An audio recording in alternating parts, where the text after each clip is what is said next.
Squid Game has been one of the most popular television shows in recent memory. This is a Korean show about contestants playing children's games for cash with dire consequences. The second and third season feature a few scenes at an amusement park. That park is Seoul Land. In this video, I will share everything you need to know about this park, covering the rides, atmosphere, and policies. Seoul Land is one of the older amusement parks in South Korea.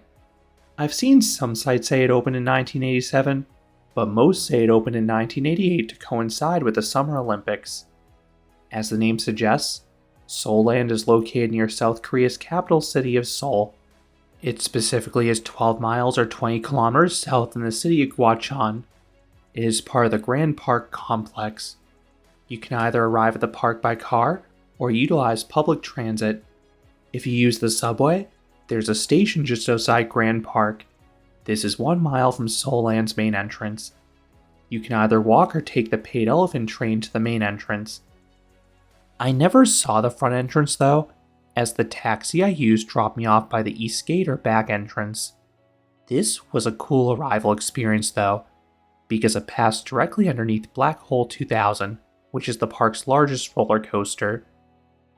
Tickets cost 52,000 won, or $37 for locals.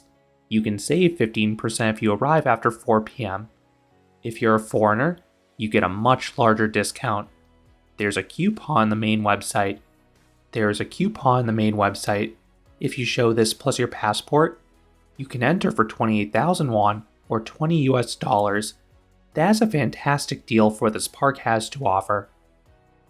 The park is open year-round, typically from 9:30 or 10 a.m. until 9 or 10 p.m. My lone visit took place on a summer weekend night. I was only there for the final 2 hours of the day. Crowds were very light for me. A few rides had 5-minute waits, but most were walk-ons. Others I know who have visited this park as well have encountered similarly short waits, which is a refreshing change of pace from the other parks in the Seoul metro area that are often slammed. While the major coasters typically run just one train, that is fine for the crowds this park sees, and the operators load them at a reasonable pace. Staff members as a whole are quite friendly, and they interestingly all wear Hawaiian-style shirts.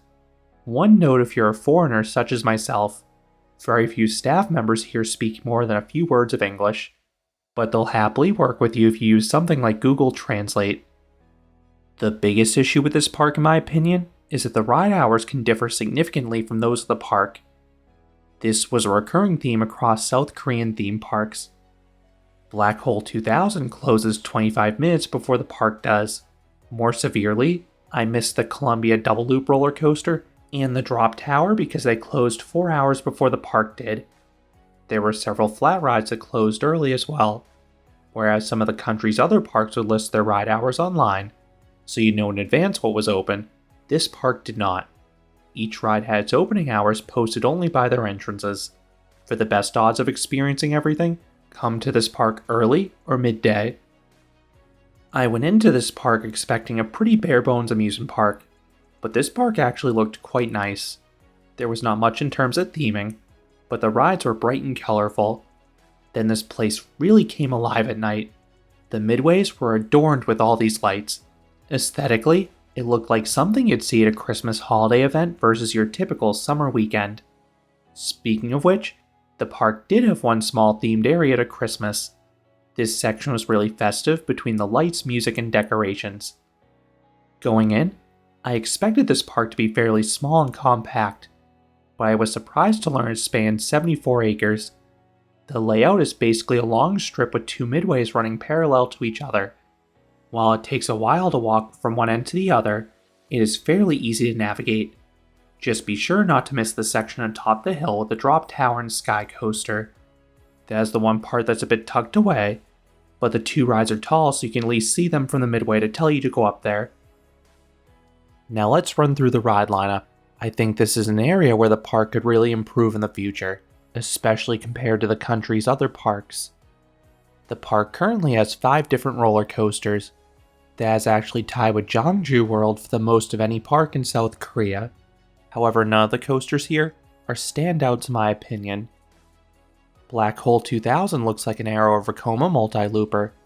but it was actually fabricated by Senyo Kogyo.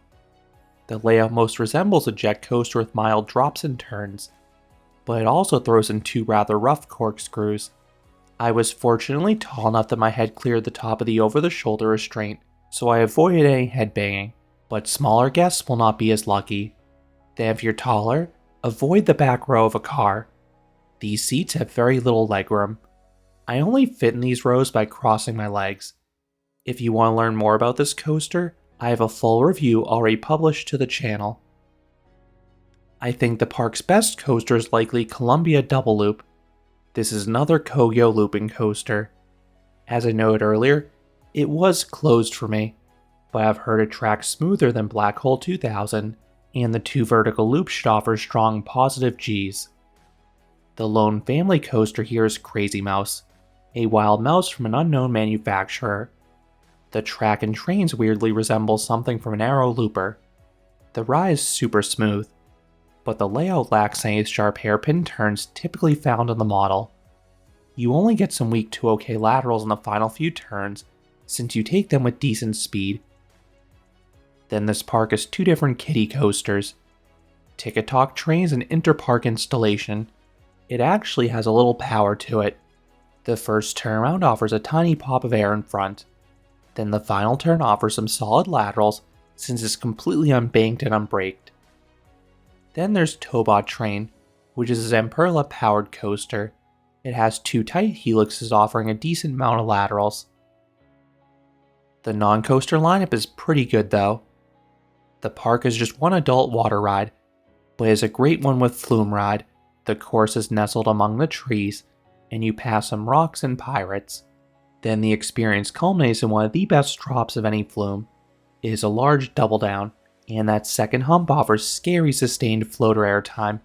Since you have no restraint, it really feels like you'll be launched from the vehicle. I love how unhinged it felt. Then the resultant splash is not too wet. The park also has a dark ride in Den of Lost Thieves. Built by the Sally Corporation, this is a shorter version. It has the theme of the ride of the same name at Indiana Beach, but the overall ride feels more similar to the Great Pistolero Roundup at Family Kingdom. You have a series of 2D targets that react and or reveal other targets. I would say that 2/3 of them worked, but these were easy to identify between the laser sights and the auditory feedback. One thing I would love to see in the future is something themed to Squid Game. This park got quite a bit of attention from the show, and I would love to see them capitalize on it in some way. While parts of that show are incredibly dark, maybe they could make an escape or game room around the games with less dire consequences for failing. For flat rides, the park is one of the country's stronger collections. There are nearly 24 to choose from. Unfortunately, many of the best ones had already closed for the day by the time I entered the park. This includes the park's Huss Drop Tower and Shot Drop, a kamikaze-style inverting ride in X-Flyer, and an inverting hamster wheel ride in Cannibals Circus. The latter two rides likely give great hang time based off other installations I've ridden across the globe. The best flat I was able to experience was Top Spin. Built by Huss, this ride did not have the usual frenzy of fast flips. Instead, it had a few sequences with prolonged hang time, still fun, just not super intense like some other versions. Then there are a handful of different spinning rides to choose from. These are smartly peppered all throughout the park. There's also a Sky Coaster, but I skipped it because it was an upcharge. These are absolute rushes if you've never done one, and this one is a cool location atop the hill, so I imagine the views would be excellent. Kids will find several rides specifically for them. On top of that, there is also a large playground in the center of the park with all sorts of climbing structures and slides. One other ride worth checking out is Turning Macard Racing. This is a cycle monorail offering some nice views of a garden area. Beyond the rides, this park has some live entertainment.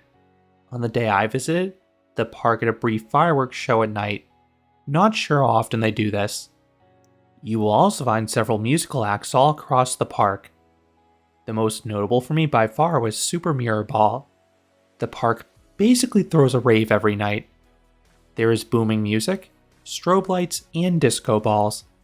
This is where most guests were in the evening, and many of them were completely into it dancing. The park also has plenty of food options. Most of them seem to be quick service restaurants or carts. I cannot speak to their quality though because I ate before my visit. I think you only need a few hours at this park. I am torn whether it's better to arrive early or late. I think you'll have better ride availability earlier in the day. However, this park looks beautiful at night with all the lights. I think it comes down to what matters more for you, rides or atmosphere. So do I recommend Seoul Land? Yes, I do. This is a fun park. While there are not any great coasters here, there's a robust non-coaster lineup and a pleasant atmosphere. And crowds are typically light, which is a major advantage over the area's other parks. It is a nice change of pace. If you're on a coaster trip in South Korea, I would say this is a good park to hit on a travel day or a day you're also looking to do some touristy stuff. And don't forget about that discount for foreigners. It makes the park a great value. If you're only visiting a park or two in a trip, I would probably prioritize the nearby Lotte World or Everland over Seoul Land. Those parks have superior attractions available. If you are visiting during the school holiday period with kids, it may be worth considering Seoul Land if you want a more stress-free experience. There is quite a bit for the younger crowd here, and you likely won't have to wait long for anything. Meanwhile, there are several rides at Lotte World and Everland that can routinely have hour-plus waits. Those are my thoughts on Seoul Land in South Korea. What are your thoughts on this park? Have you been there? Let me know down in the comments. If you enjoyed this review, I would appreciate it if you gave this video a like, and you consider subscribing, because there'll be a lot more roller coaster and amusement park videos here at Canopy Coaster. Thanks for watching.